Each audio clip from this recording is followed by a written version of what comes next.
Assalamualaikum warahmatullahi wabarakatuh. Perkenalkan, nama saya Muhammad Fairuz Lazuardi, guru PAI dari SDN Durensawit 10 Pagi, Jakarta Timur. Sekaligus saya mahasiswa PPG Daljab Batch 3 tahun 2025 dari LPTK UIN Syarif Hidayatullah Jakarta dengan NIM 425001235. Pada hari ini Selasa 7 Oktober 2025, saya akan melaksanakan uji kinerja di SDN Durensawit 10 Pagi. Tepatnya di kelas 4 dengan materi menyambut usia balik. Selamat menyaksikan dan semoga bermanfaat. Assalamualaikum warahmatullahi wabarakatuh. Waalaikumsalam warahmatullahi wabarakatuh. Apa kabar hari ini semua? Baik. Hari ini ada yang nggak masuk nggak? Ada. Siapa aja tuh? Yatim. Najril. Banyak ya? Oh, banyak ya? Oke.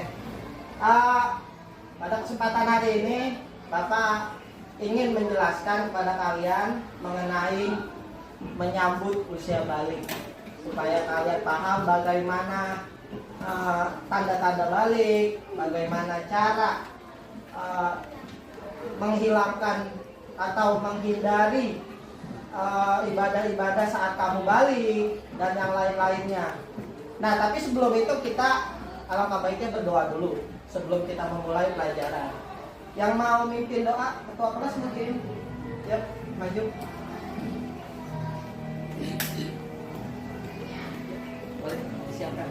Everybody ready? Ready. Let's pray together.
Waalaikumsalam warahmatullahi wabarakatuh. Astagfirullahaladzim.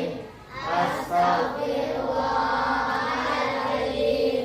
Bismillahirrahmanirrahim.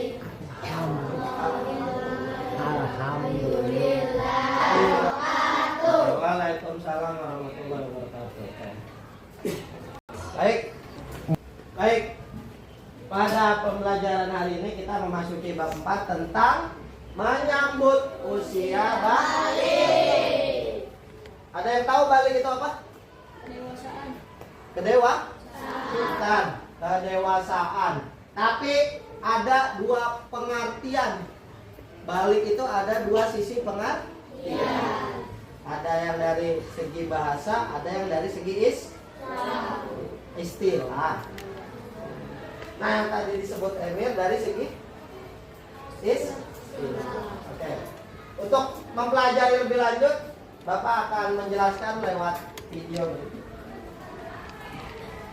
Baik. Nah, di sini dulu. Kenapa sih usia balik itu harus disambut? Kenapa? Maksudnya disambut tuh gimana kira-kira? Oke, karena kita mau memasuki fase dewasa atau remaja dulu, baru dewasa. Nah, ini balik itu memasuki fase remaja. Nah, di sini semua orang akan mengalaminya, cuma hanya saja berbeda karena kamu itu kan gak semua gendernya sama. Benar? Ada yang laki-laki, ada yang perempuan. Yang laki-laki bagaimana, yang perempuan bagaimana, itu berbeda. Bagaimana tanda-tandanya, bagaimana ciri-ciri fisiknya nanti berbeda. Nah, ini akan dijelaskan di sini supaya antara satu dan lain tahu ilmunya.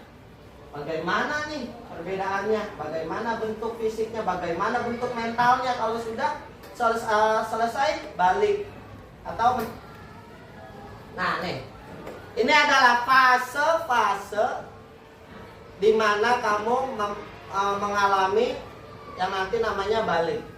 Coba, ada gak yang bisa melihat di mana fase kamu sekarang? Baju kuning. Di mana? Baju kuning, baju oranye? Baju oranye. Yakin bukan baju kuning? Ya. Baju oranye. Karena kamu sudah kelas. Bapak tanya umur kamu atau umur kalian semua berapa? 10 atau? Ada yang 11, ada yang 10. Oke. Nanti selanjutnya kamu akan memasuki tahap yang namanya balik di umur 15. Nah, oke. Kan tadi udah ditanya nih, Bapak tanya, berapa umur kamu? Coba hitung dari tanggal lahir kan? Benar gak yang tadi kamu bilang 11? Umurnya sekarang 11 atau tahun lahirnya berapa? Kalau tanggal kebanyakan tahun lahir 2015 sampai 2025. Apa benar udah 11 tahun? Apa benar udah 10 tahun? Nah, coba.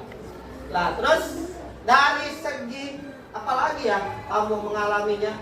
Apa dari fisik? Apa dari mental? Coba kalau dari fisik, kamu lihat nih. Dulu kalau waktu masih kecil banget, baru lahir, itu kan bayi, bentuknya kecil kan. Terus balita itu dimana kamu menuju masa kekanak-kanakan. Nah, itu masih ngedot, masih nyusu pakai dot, ya kan? Benar nggak? Nah, itu kamu masih di fase belum memasuki anak-anak tuh, masih mama apa bikinin susu, mama papa jajan, mama papa mau mamam bikinin bubul, benar nggak? Nah, itu balik. Nah, masuk ke fase kelas 1 atau anak-anak. Nah, udah mulai berani nih, sekolah ditinggal saat upacara. Ditemenin sih ditemenin, cuma tidak sampai full pulang.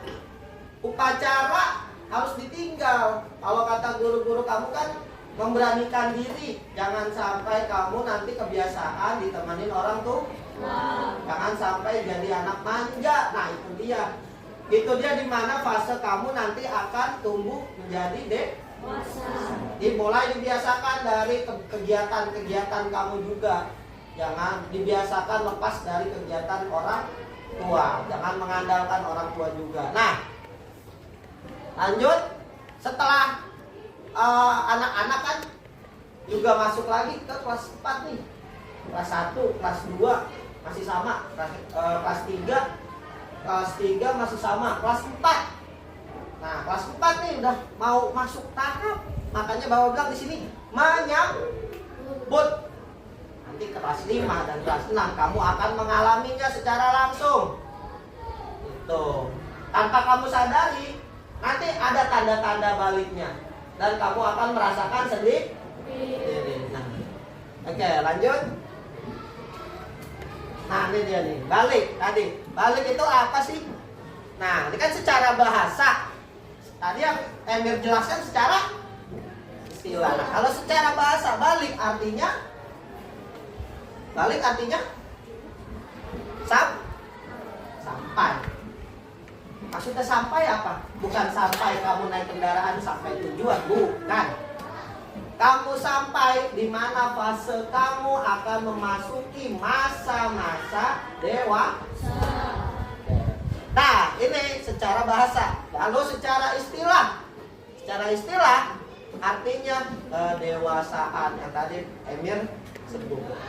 Kedewasaan bagi seorang muslim yang laki-laki, baik laki-laki maupun perempuan. Hanya saja fase pengalaman nantinya berbeda. Nah, di sini nih. Kita akan belajar mengenai tanda-tanda balik dalam pandangan ilmu fikih dan ilmu biologi.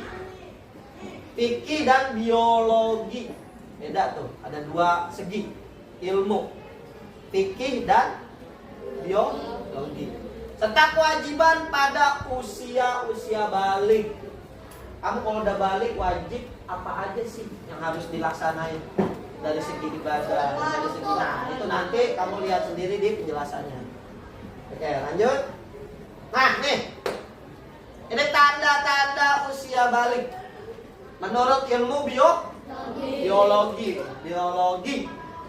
Nah, satu buat laki-laki, tumbuh jakun, jenggot jakun yang ada di tenggorokan. Jadi dia itu nantinya akan membesar ininya, jakunnya di leher. Dia punya yang namanya jakun, itu akan terbentuk di sini. Bentuknya kayak apa? Kayak kamu lagi kalau dilihat, kok kayak habis nelen batu ya aku ya kalau dapat begini. Karena jakun itu bentuknya melengkung. Itu nanti kalau kamu sudah masa balik. Nah, nafsu makan meningkat. Nah, sebenarnya kalau nafsu makan, ada yang sekarang belum balik juga meningkat. Benar nggak? Nah, tuh. Cuma kebanyakan nafsu makan meningkat saat kamu sudah balik. Gitu. Lalu suara semakin besar, bukan lagi, tapi suaranya udah kayak speaker. Udah kayak speaker. Jadi kalau pembiasaan, kalau kamu lagi siapin doa, itu suaranya kalau pelan berarti kamu belum balik. Kalau kamu suaranya masih bersiap ya, berarti kamu belum tunjukin kalau kamu udah balik. Bersiap. Nah, itu berarti suaranya sudah itu kamu sudah berubah, mengalami perubahan suara. Nah, itu tanda-tanda baliknya. Suara semakin besar untuk laki-laki. Nah, tumbuhnya rambut pada area tertentu. Nah, kalau di sini penjelasannya pada atau juga pada ketiak, ya kan? Ya kan biasanya awalnya bersih banget, nggak ada apa-apa, botak, lama-lama numbuh, dikit-dikit numbuh. Tadinya lah, aku kayaknya ketiaknya waktu masih kecil botak mah kok sekarang ada rambut. Nah kan bingung, bener nggak? Kok ada rambut mah ketiakku kenapa? Nah cuma di situ ada juga di segi lainnya juga, daerah-daerah lain. Nah tadi untuk laki-laki, sekarang perempuan suara semakin merdu. Nah ini cocok kalau misalnya jadi paduan suara nih. Nah setiap upacara, setiap lagi literasi atau pembiasaan lain nyanyi, wah ini cocok. Suara semakin merdu, nyanyiin Indonesia Raya, Mengheningkan Cipta dan lagu wajib saat-saat upacara, ini cocok. Laki-laki gimana Pak? Gak cocok dong, karena suaranya bukan lebih cocok juga, karena suara laki-laki lantang, dia membesarkan suara yang kecil suaranya. Suara padu senyanyinya kecil, di volumenya digedein. Tuh. Nah, lagi nafsu makan meningkat sama kayak laki-laki. Nafsu makan juga meningkat. Tapi bukan berarti antar aku jadi gendut nggak mau, bukan begitu. Nafsu makan nggak apa-apa ditingkatin daripada kamu nggak makan, bener nggak? Tingkatin nafsu makannya. Lalu bagian dada dan pinggul membesar. Nah, bagian dada dan pinggul tandanya besar. Dan yang terakhir sama dengan laki-laki. Di juga ikuti ya. Tepuk balik. Aku balik. Aku senang. Aku dewasa. Yes, yes, yes. Oke. Gimana? Ya, masih lemes kan nih? Mau lanjut apa kan nih? Lanjut ya. Lanjut lah, masa nggak lanjut? Ajari gimana gimana tanda-tanda balik yang menurut biologi. Nah, sekarang secara fikih, ilmu fikih. Nah, ilmu fikih berbeda nih. Mengalami yang laki-laki itu namanya mengalami ihtilam atau mimpi basah, bukan disiram. Mimpinya basah itu namanya kamu telat bangun, disiram sama mama, itu mimpi basah. Atau kamu ngompol, bukan. Apa itu mimpi basah maksudnya? Keluar yang namanya air mani. Nah, jadi bukan disiram atau bukan ngompol, bukan ngompol. Gitu. Beda kalau ngompol, bau. Kalau ngompol bau banget kasurnya. Nah, terus jika hingga usia 15 belum mengalami ikhtilaf atau mimpi basah, maka dianggap sudah dewasa. Pak, aku umur 15 tahun tapi aku belum mimpi basah. Gimana dong Pak? Aku belum balik dong. Sudah Pak? Karena sudah berumur 15 tahun. Itu syarat balik juga menurut ilmu fikih. Nah, buat perempuan gimana? Mengalami haid atau menstruasi. Menstruasi tahu kan kejadiannya? Keluar darah dari area tertentu. Nah, sama Pak, aku di umur 15 tahun belum haid nih. Nanti juga haid. Belum saat belum hanya menunggu waktu aja.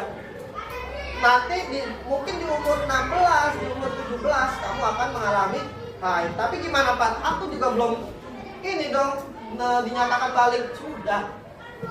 Sudah pasti dinyatakan balik. Terus juga perempuan juga bisa yang namanya ihtilam atau keluar nih tuh. Nah, oke. Tahukah kamu ihtilam dan haid merupakan hadas besar? Nah, sekarang hadas besar tahu kan kayak gimana ininya cara menghilangkan? Nah, kita harus apa? Terus tanda-tandanya harus niatnya, tanda-tandanya harus gimana? Harus mandinya mandi apa? Mandi biasa atau mandi apa nih? Mandi besar. Nah, tahu mandi apa disebutnya? Kalau mandi besar? Mandi wajib atau junub. Mandi junub. Nah, ini ada niat nih. Ada niatnya. Nggak hanya sekedar masuk kamar mandi bawa handuk, gantungin tebar-tebur selesai. Nggak gitu, ada niatnya. Gimana Pak niatnya Pak? Ada yang tahu nggak sebelumnya? Niatnya, nah nanti dijelaskan niatnya. Nih, setelah niat, maka keesokan harinya maksudnya setelah mandi, niat dan mandi keesokan harinya atau selesai haid wajib mensucikan diri dengan mandi wajib. Dan kamu yang perempuan jangan langsung sholat ya, dicek dulu apa haidnya udah benar-benar selesai, karena masih banyak pengalaman kalau perempuan itu mandi wajib tapi haidnya masih lanjut tanpa dia sadari, ternyata haidnya keluar lah. Jadi jangan langsung dicek lagi di kamar mandi udah benar-benar bersih atau belum, udah benar-benar selesai atau belum. Masa haid itu soalnya lama, sebulan lebih mungkin bisa. Nah, berarti kamu meninggalkan sholat tuh. Terus biarin aja apa gimana kira-kira sholat yang ditinggalkan? Apa harus dikodok? Ada yang tahu nggak dikodok?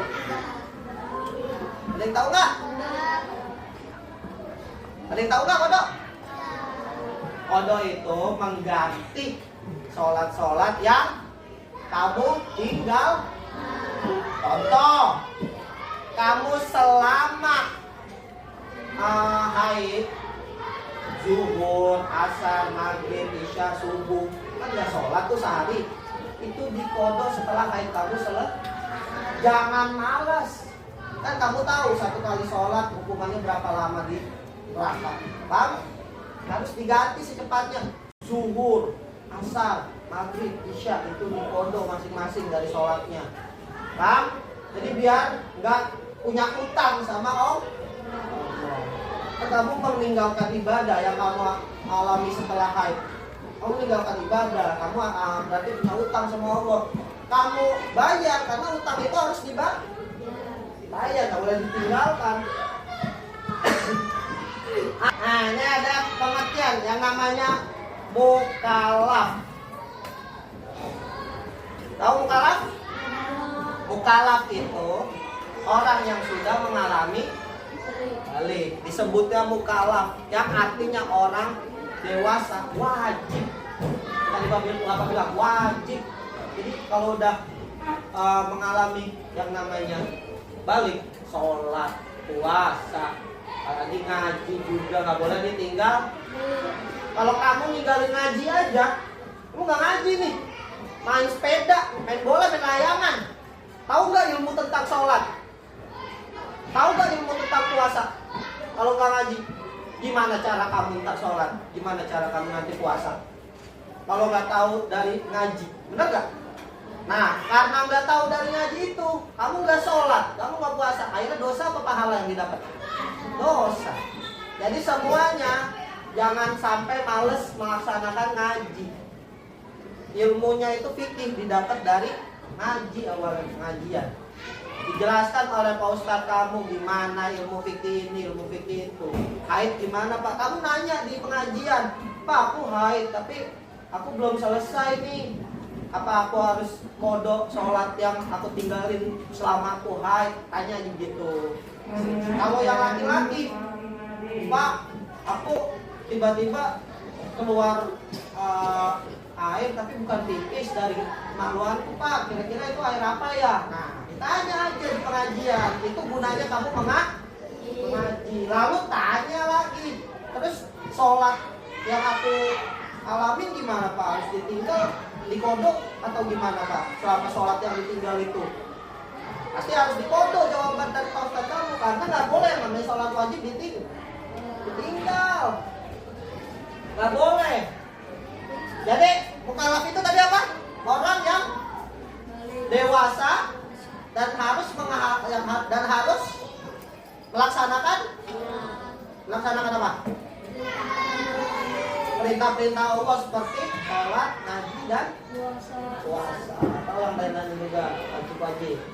Nah, ini dia nih. Baik, anak-anak di fase haid nanti di saat kamu sholat zuhur dan waktu zuhur itu sudah datang tapi kamu tiba-tiba keluar haid, nah itu nanti kamu gantinya setelah mandi di waktu zuhur. Habis itu waktu zuhurnya masuk, kamunya mandi dulu, mandi wajib, selesai, kamu pastiin dulu semua bersih. Setelah itu kamu boleh sholat zuhur. Oke, paham? Ya. Lanjut. Ini ada 3 kewajiban. 3 kewajiban yang kamu harus lakukan ketika sudah balik. 1. Sholat fardu. Sholat fardu karena sholat itu gak boleh ditinggal, wajib. Karena ada ini lain, kalimat lain yang dibilang sholat itu tiang agama. Kata lain sholat itu adalah tiang agama, tiang atau fondasi. Kalau setiap bangunan tiangnya kuat, dia bangunannya semakin kuat nggak? Tapi kalau ada yang rapuh dari tiangnya itu atau retak, tiangnya retak, kira-kira lama-lama bangunan itu kuat, makin kuat apa agak roboh? Karena bangunan dari tiangnya itu ada retak-retaknya. Ibarat sholat, kalau kamu sholatnya bolong 1, bolong 2, 3, 4, apalagi benar-benar 5 dalam sehari nggak melaksanakan sholat, itu sudah tercatat oleh malaikat hatib yang mencatat amal buruk. Nih nggak pernah sholat, wajib subuh enggak, subuhnya ketiduran, zuhurnya main, asarnya juga masih main, lupa sama sholat, maghrib juga belum pulang main, isya ketiduran gara-gara capek main. Nah loh, dalam 5 sholat itu kamu nggak melaksanain, coba 1 kali sholat aja dihukumnya berapa lama di neraka?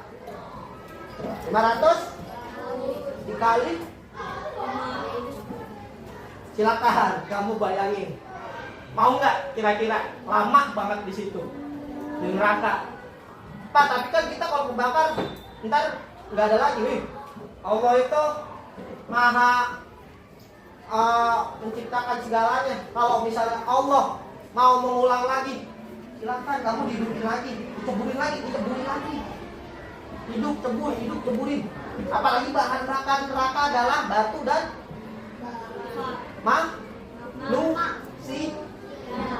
manusia. Tuh, bahan bakarnya batu dan manusia.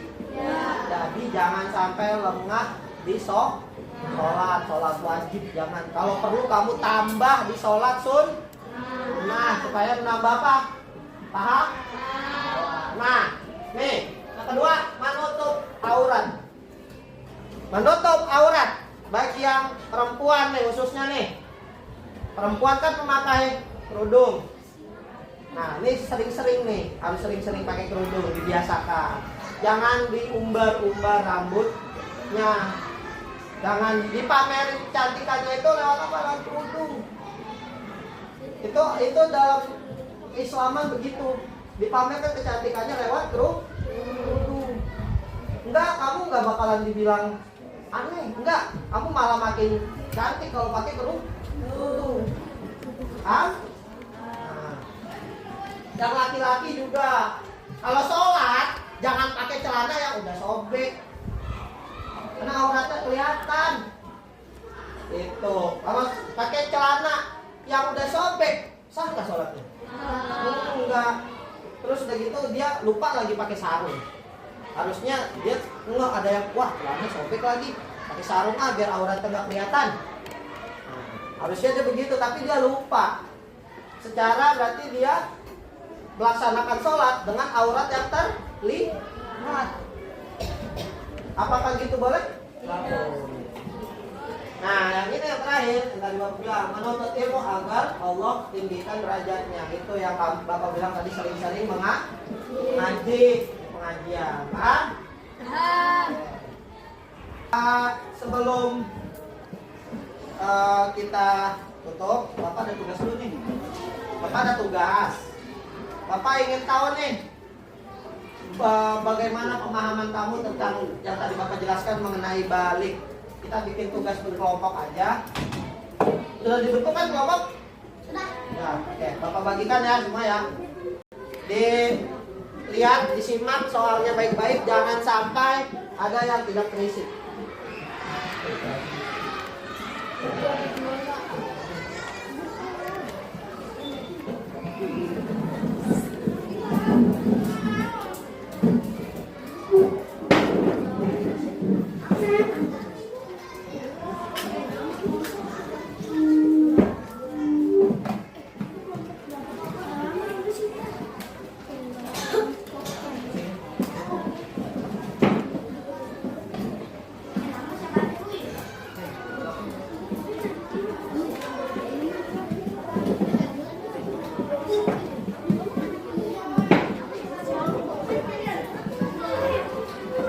laki-laki? Ya, bekerja.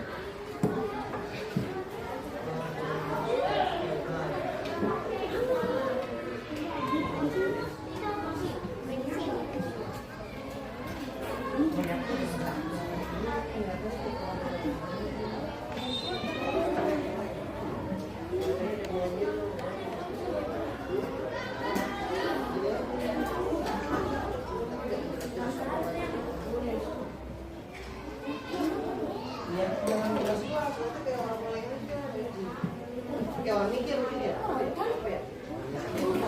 Kayak gitu, kayak orang mikir.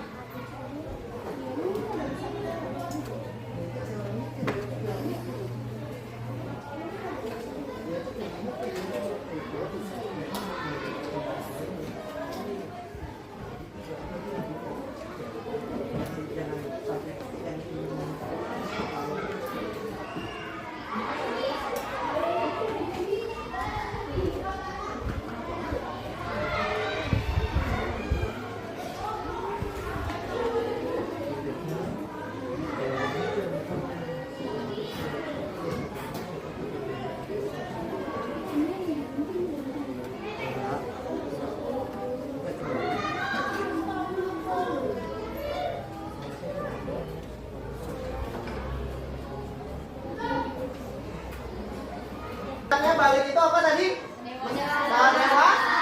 Dewasaan. Oke, berarti semua udah pada paham kan? Apa itu tanda-tandanya? Pengertian balik kan tadi udah. Tanda-tanda balik menurut yang dari pria gimana, yang dari wanita gimana, dan apa kewajiban-kewajibannya yang harus dilakukan setelah kamu sudah balik. Tahu kan semua? Bapak kira cukup sampai di sini saja pelajaran hari ini. Terima kasih semuanya. Baik, kita sudah cukupkan pelajaran sampai di sini. Ada yang ingin bertanya sebelumnya? Oke, Talita, apa yang ingin bertanya? Aku mau nanya Kak, bagaimana doa, niat, dan besar? Oke. Talita bertanya, bagaimana doa atau niat mandi besar? Nih, dengarkan semua ya. Niatnya itu seperti hampir sama seperti wudhu, tapi ini perbedaannya kalau ini menghilangkan hadas besar, kalau wudhu hadas kecil. Kalau yang besar, kalau dimulai dari nawaitu juga. Nawaitu gusla lirohil hadasil akbari fardu lillahi ta'ala. Kalau misalnya wudhu kan nawaitul wudhu lirohil hadasil as. Nah, kalau mandi besar, nawaitul gusla lirohil hadasil akbari fardu lillahi ta'ala. Coba bisa nggak coba ulang? Jadi dihafalkan. Kalau kamu sudah waktunya balik, jadinya kamu nanti untuk mandi wajibnya tidak bingung niatnya. Karena kalau mandi wajib nggak pakai niat, sah nggak buat ibadahnya nanti ke depannya? Enggak, harus niat dulu mandinya. Kalau nggak niat, berarti semuanya yang dilakuin ibadah-ibadahnya nggak sah. Harus diulangi dulu dengan mandi wajib atau mandi besar. Paham? Oke. Baik. Ada lagi? Nggak ada? Oke. Kita cukupkan sampai di sini. Kurang lebihnya mohon maaf. Wabillahi taufiq wal hidayah. Wassalamualaikum warahmatullahi wabarakatuh. Waalaikumsalam warahmatullahi wabarakatuh.